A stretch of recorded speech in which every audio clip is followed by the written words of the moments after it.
Oh, I got another one.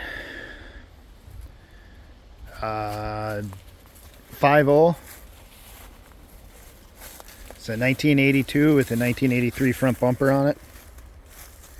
It's got the louvers, which was a big plus for me, and a good set of taillights, since my other one's got broken taillights. Or the one's cracked. But, ooh, the tire went flat. Boob. So, the car ran when parked.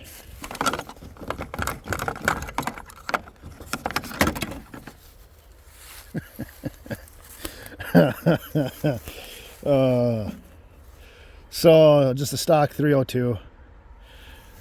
But I've been really getting lucky with these pretty rust-free Mustangs. Like, I'm shocked.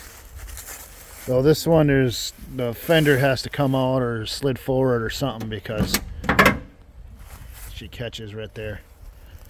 But, and of course it smells like complete mice sex in here. And typical fashion, I don't know why every Mustang I got, the driver's seat's pulled out of them. Everyone.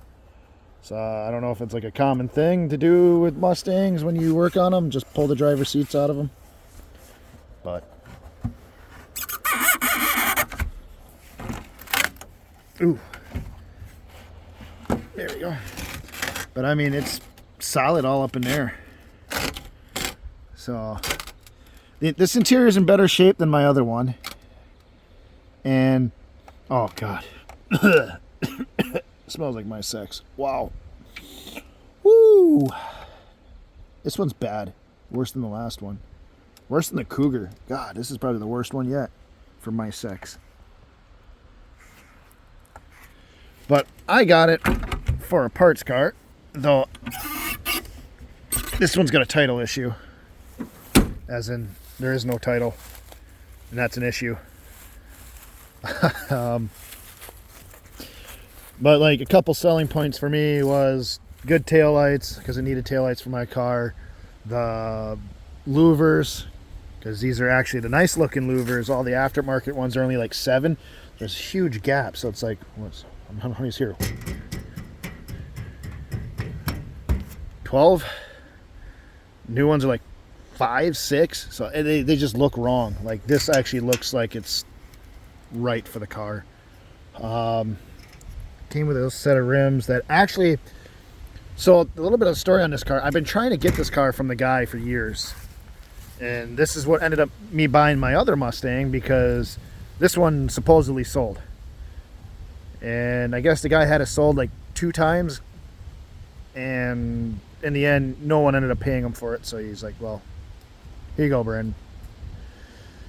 So those guys were willing to pay more than what I was willing to pay, and that's why. So when he told me like, hey, I got these guys interested in the Mustang you're interested in, they're willing to give me this much, are you willing to match it? I said, no, you can sell it to them. Well, so I ended up buying my Mustang because I figured this one was gone. Well, a couple months ago he messaged me like, hey, you want that Mustang? I'm like, damn it, I don't need 2, but yes. Oh. But underneath, the floors are solid for the most part. I mean, even that's just dirt and rust, like surfaced rust. That's not holes. So, which is pretty nice for a car in Wisconsin.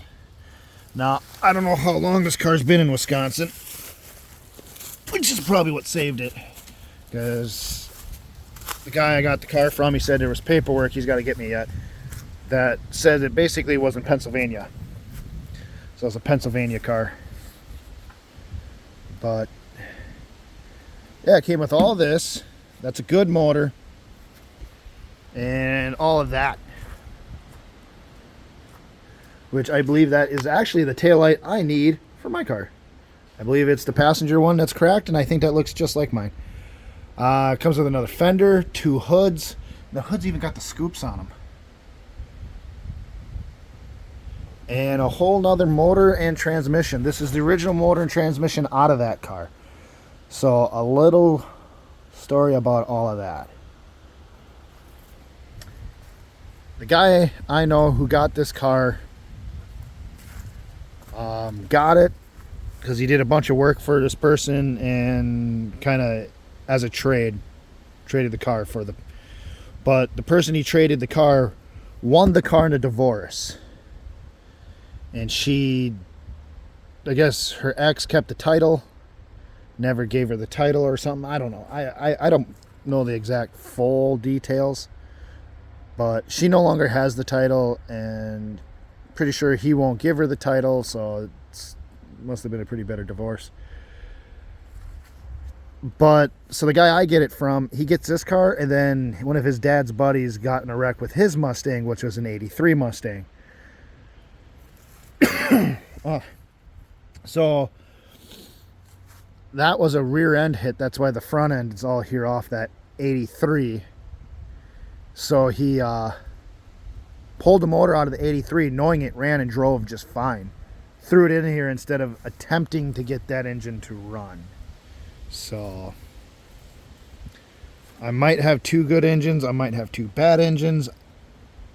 I just might have two boat anchors. So a couple differences with this car. This car is not an AC car. I noticed that right off the bat. No AC box.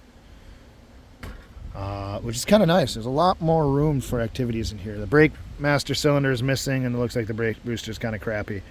So it's going to need both of those. And it's still got the Dura-Spark. Tested tough. Those things are junk. I've never had, every Ford I've had with those on there, junk. But yeah, that's not saying much though. I haven't had many Fords with them. I think only like 5 or 6. So not a good average. But I haven't attempted to turn it. It turns over by hand, but I don't want to turn it over too much. I want to pull the plugs, put some oil down the cylinders before I do anything. But first things first, I got to get some of the stuff out of the back of that truck so I can get this covered up so it doesn't get rained on. That'd be no good. I don't want to wreck the motor. But yeah, this is the 82 Mustang GT Part 2. Times 2. Deuce. I don't know. Horrible financial mistakes. That's what this is. Horrible financial mistakes. But yeah. There we go.